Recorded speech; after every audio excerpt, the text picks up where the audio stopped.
প্রার্থীদের সমর্থনে, গণভোটের সমর্থনে আজকের এই নির্বাচনী জনসভার সম্মানিত সভাপতি, চট্টগ্রাম মহানগরী বাংলাদেশ জামাতে ইসলামীর আমির জনাব নজরুল ইসলাম, মঞ্চে বসা বাংলাদেশ জামাতে ইসলামী এনসিপি, মুক্তি আসবে সেদিন আমাদের সমস্ত কার্যক্রম সফলতা পাবে ইনশাআল্লাহ। আপনারা এই মুক্তির মিছিলে থাকবেন। আপনারা তো সমুদ্র পাড়ের মানুষ, আপনারা কি সমুদ্রের জলোচ্ছ্বাসকে ভয় পান, ঢেউকে ভয় পান? এই ভয়কে যারা জয় করেছে 12 তারিখে তারা জয় করবে ইনশাআল্লাহ। 12 তারিখের দুটি ভোট বাংলাদেশ খেলাফত মজলিস সহ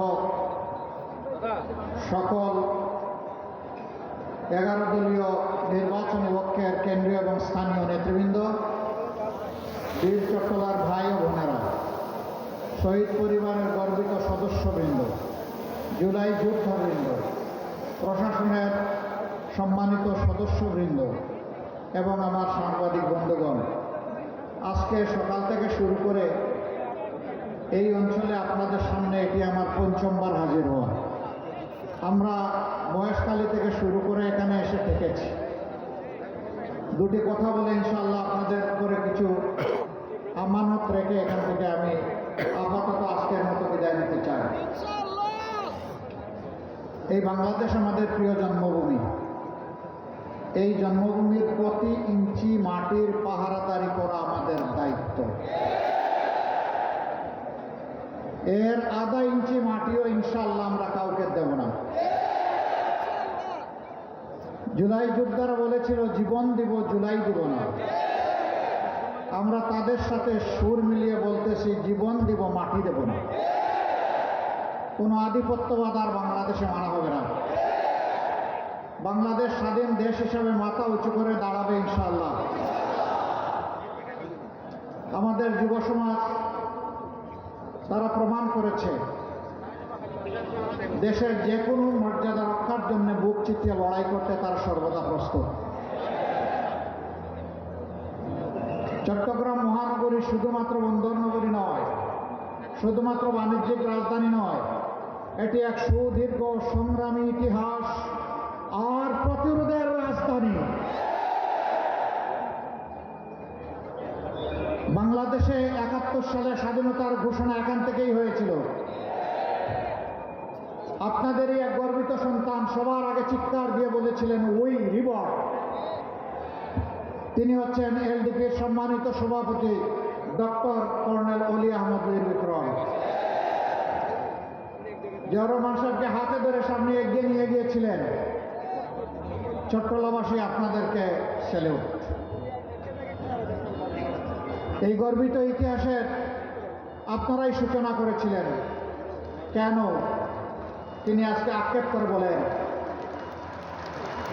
আমি লড়াই করেছি রণাঙ্গনে, আমি জাতীয়তাবাদী দল গঠনে আমি ছিলাম দ্বিতীয় ব্যক্তি জিয়াউর রহমান সাহেবের পরে। তিনি এখন বলেন আমি এখন বিএনপিতে নাই, আমি থাকতে পারি না, কারণ এটি জিয়াউর রহমান সাহেবের বিএনপি নয়। তিনি বলেন এটি বেগম জিয়ারও বিএনপি নয়। তিনি আরেকটি কথা বলেন, সেটা আমি বলতে চাই না, তার মুখ থেকে আপনারা শুনে নেবেন। সম্মানিত ভাইরা, আমরা তো সকলেই মুসলিম ছিলাম টানা 15 বছর, আমরা আরেকটু বেশি। আমাদের উপর তাণ্ডব শুরু হয়েছিল 2006 সালের 28 অক্টোবর। লগি বইটার তাণ্ডব চালিয়ে 0 পয়েন্টে প্রকাশ্য দিবালুকে আমাদের 6 জন ভাইকে খুন করা হয়েছিল। খুনের রাজনীতির এখানেই সূচনা। পিছনের দরজা দিয়ে এসে আওয়ামী লীগ তারপরে যা করেছে তার সাক্ষী বাংলাদেশের 18 কোটি মানুষ। তারা তাদের পাওনায় এক অংশ পেয়ে গেছে। এখন বাংলাদেশ মুক্ত হয়েছে। আপনারা কি চান যে বাংলাদেশ পুরাপুরি মুক্তি পাক? আপনারা কি চান যে এটা একটা স্বাধীন সার্বভৌম দেশ হিসেবে মর্যাদার সাথে মাথা উঁচু করে দাঁড়াক? যদি তাই চান তাহলে ফেসিবাদী খাসলতের যারা এদেরকে চিরতরে লাল কার্ড দেখাতে হবে। আফসোস, সবচেয়ে নির্যাতিত দল জামাতে ইসলামী ধৈর্য ধরল, দেশে শান্তি শৃঙ্খলা ফিরিয়ে আনতে সাহায্য করল, শহীদ পরিবারগুলোর কাছে দৌড়ে গিয়ে হাজির হলো, আহত পঙ্গুদের পাশে গিয়ে সান্ত্বনা জুগালো, বন্যা কবলিত মানুষের পাশে গিয়ে দাঁড়ালো, আর সেই জায়গায় একদল চাঁদাবাজিতে ঝাঁপায়ে পড়ল। আমি পার্সোনালি তাদের এখানকার শীর্ষ নেতাদেরকে নিয়ে বসে হাতে ধরে বলেছি, দোহাই আল্লাহ, আমরা সবাই মজলুম ছিলাম, মেহেরবানি করে এখন জালেম হবেন না, মানুষকে কষ্ট দিবেন না, চাঁদাবাজি বন্ধ করুন, অমুক আলম তমুক আলমের সাম্রাজ্যের পাহাড়দারি বন্ধ করুন।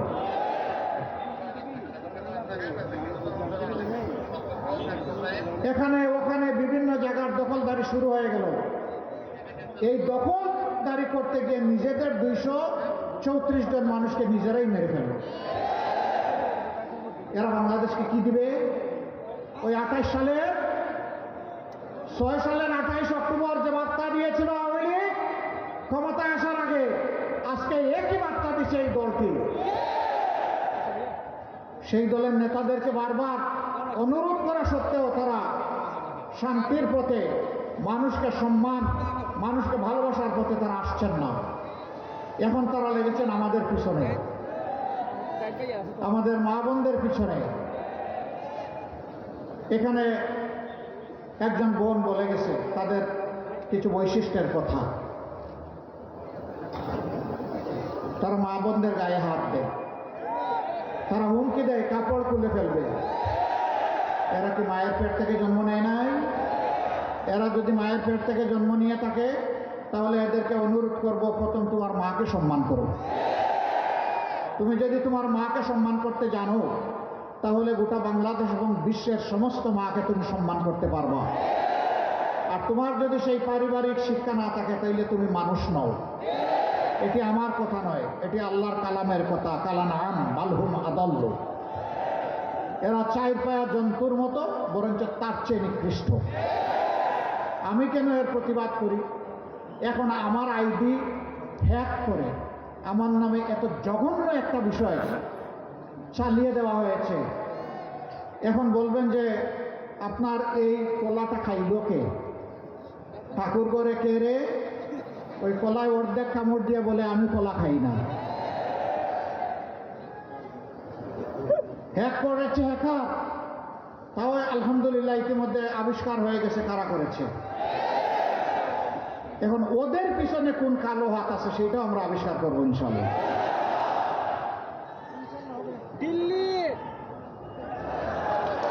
এখন কার কথা বলবো? লাল ভাই সাহেবের কথা বলবো না কালো ভাই সাহেবের কথা বলবো? পৌষ মাসে পিঠা খাওয়ার জন্য বসেছেন 2 বেয়াই পাশাপাশি, ছেলের শ্বশুর মেয়ের শ্বশুর। পৌষ মাস, মিষ্টি মিষ্টি রোদ উঠেছে, তাই একজন হঠাৎ করে বাড়ির মালিক যে ডাক দিছে, লাল ভাই সাহেব একটু আসেন। তো লাল ভাই সাহেব আসে, বলে যে একটু শরীফ হন। শরীফ হয়েছে। এখন আরেক ব্যয় যিনি এসেছেন তিনি হা করে লাল ভাই সাহেবের দিকে তাকাই আছে, খাওয়া দাওয়া ভুলে গেছে। উনি আর খাই নাই। ওই পাড়াপড়শি লোকটা চলে যাওয়ার পরে বাড়ির মালিক জিজ্ঞেস করলো, ব্যয় সাহেব কি হলো? আমার একজন লোককে ডেকে, এখানে আত্মীয়কে ডেকে আপনার সাথে খাইতে বসাইলাম, আপনি খাওয়া বন্ধ করে দিলেন। ওই যে আপনি যখন তার লাল ভাই সাহেব বলে ডাকলেন, সে যখন এখানে আসলো, তার চেহারা দেখে আমি আল্লাহ শুকরিয়া আদায় করে বললাম, ইনি যদি লাল ভাই সাহেব হন তাইলে এই এলাকার কালো ভাই সাহেবের হালত কি?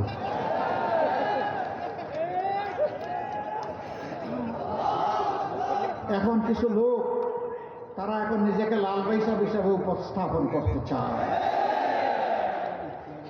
আমি মাফ করবেন, আমি মানুষের গায়ের রং নিয়ে কথা বলছি না, আমি খাসলত নিয়ে কথা বলছি। এই 2 দিন আগেও গাজীপুরে একজন ফ্যাশন ডিজাইনারকে চাঁদা চাইতে গেছিল, চাঁদা দেয় নাই, মেরে ফেলছে। এরা আবার বড় গলায় কথা বলে। এরা যখন একসময় ক্ষমতায় ছিল, ঢাকা বিশ্ববিদ্যালয়ের, আমি হলের নাম নেব না, ওগুলো সব আমাদের কলিজার টুকরা মেয়ে, সেখানে ঢুকে ওরা কি করেছিল আপনারা সবাই জানেন, এখনো কি করে সব জানেন, আর আমার নামে চালাই দিছে। অসুবিধা নাই। আল্লাহ রসুল সাল্লাল্লাহু আলাইহি সাল্লাম বলেছেন, কেউ যদি কারো নামে বানাওয়াট কোনো মিথ্যাচার করে, কোনো অপবাদ দেয়, আল্লাহ তার মাথার উপরে লানত হিসাবে এটাকে ফেরত দেবেন। মহান আল্লাহ সাক্ষী, এই ধরনের নোংরা কথা তো দূরের কথা, এ ধরনের নোংরা চিন্তা আমরা জীবনেও করি নাই। আমাদের মা বাপ এই শিক্ষা আমাদেরকে দেন নাই। এখন বলবেন, এখন হয়তো আপনারা বলবেন যে মাঘ মাসে মাথা এত গরম হইল কেন? এটা তো চৈত্র মাসে গরম হওয়ার কথা। মাঘ মাসে গরম হয়েছে কি কারণে জানেন? জুলাই যোদ্ধাদেরকে যারা তুচ্ছ তাচ্ছিল্য করেছিল, জুলাইকে যারা স্বীকৃতি দেয়নি, সেই তরুণ সমাজ ইতিমধ্যে জাতিকে একটা বার্তা দিয়েছে। ঢাকা বিশ্ববিদ্যালয় থেকে শুরু করে জগন্নাথ বিশ্ববিদ্যালয় পর্যন্ত এই তরুণ ছাত্র সমাজ জানিয়ে দিয়েছে যে তারা চাঁদাবাজ, দুর্নীতিবাজ, মামলাবাজ, স্ট্যান্ড দখলকারী এবং নারীদের ইজ্জত হরণকারী, এদেরকে তারা লাল কার্ড দেখিয়ে দিয়েছে। এরপরে নির্বাচনগুলো ঠেকিয়ে দেওয়া হয়েছে ভয়ে। যেখানেই হচ্ছে সেখানেই দুর্গের পতন। না, জনজুয়ার এইভাবে আটকানো যাবে না।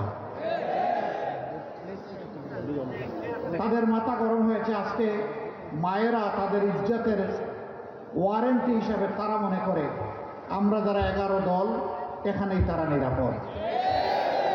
একথা তো আমার নয়, আমার মায়েদের। এখন মায়েরাই কথা বলে কেন? এটা তাদের দোষ। যারা দেখতে নারী তার চলন বাঁকা। এখন মায়ের গায়ে হাত তুলে আবার আইসা বলে যে একটা ফ্যামিলি কার্ড নাও।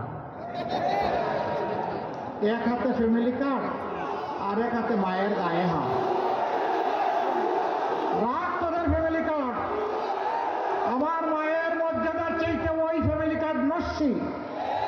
এর 2 পয়সার কোনো গুরুত্ব নাই। আগে আমার মায়ের মর্যাদা, তারপরে তোদের ফ্যামিলি কার্ড। আমরা জাতিকে আলহামদুলিল্লাহ গর্বিত জাতি হিসাবে গড়ে তুলতে চাই। কারো কার্ডের ধার এই জাতি ধারবে না ইনশাআল্লাহ। যে যুব সমাজ লড়াই করেছিল তাদের দাবি একটাই ছিল, উই ওয়ান্ট জাস্টিস। আমরা সমাজের সব ক্ষেত্রে আমাদের ন্যায্যটা চাই, জাতির সমস্ত নাগরিকদের ন্যায্যটা চাই। এই ন্যায্য দিতে যারা অস্বীকার করেছিল তাদেরকে খালি হাতে মোকাবেলা করে দুনিয়া থেকে, দেশ থেকে বিদায় করে দিয়েছে। সেই মায়ের সন্তানদেরকে ভয় দেখাইও না। আমাদের মায়েদের গায়ে আগুন আগ দিচ্ছ, আগুন জ্বলে উঠবে। আগুন, এই আগুন কেউ নিভাতে পারবে না। অপবাদ দিয়ে আমাদেরকে ঠেকাতে পারবে না। ভয় ভীতি দেখি আমাদের গতি স্তব্ধ করতে পারবে না। আলটিমেট মঞ্জিলে না যাওয়া পর্যন্ত ইনশাআল্লাহ আমরা থামবো না। আমাদের মঞ্জিল হচ্ছে ন্যায় ইনসাফের ভিত্তিতে, আল্লাহর দেওয়া বিধানের ভিত্তিতে এই বাংলাদেশকে একটি ইনসাফ ভিত্তিক দেশ হিসাবে গড়ে তোলা। এই যুব সমাজ কারো কাছে গিয়ে ভিক্ষা চায় নাই, দাবি জানায় নাই আমাদেরকে বেকার ভাতা দিবা কিনা। তারা বলেছে আমাদের হাতে কাজ দাও। কাজ করতে চাই, দেশ করতে চাই। আমরা কথা দিচ্ছি যুব সমাজ, আমরা ওই বেকার ভাতা দিয়ে তোমাদেরকে অসম্মানিত করব না। তোমাদেরকে শিক্ষা প্রশিক্ষণ দিয়ে তোমাদের হাতকে কারিগর, দেশ গড়ার কারিগর হিসাবে গড়ে তুলব ইনশাআল্লাহ। এরপরে বলবো তোমার কাজটা তুমি নাও, আমার দেশটা আমাকে গড়ে দাও।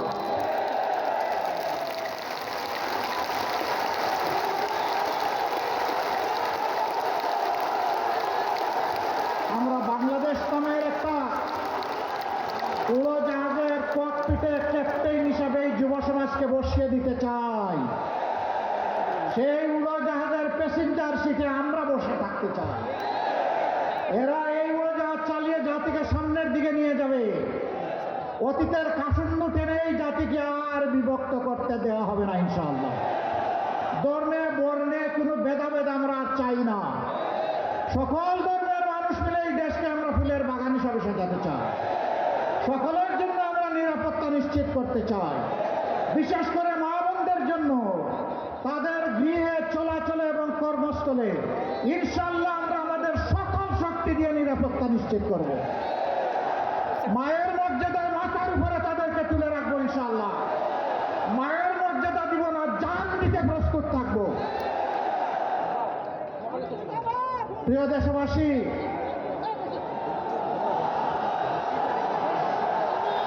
আগামী সেই বাংলাদেশটা আমরা গড়ে তুলতে চাই।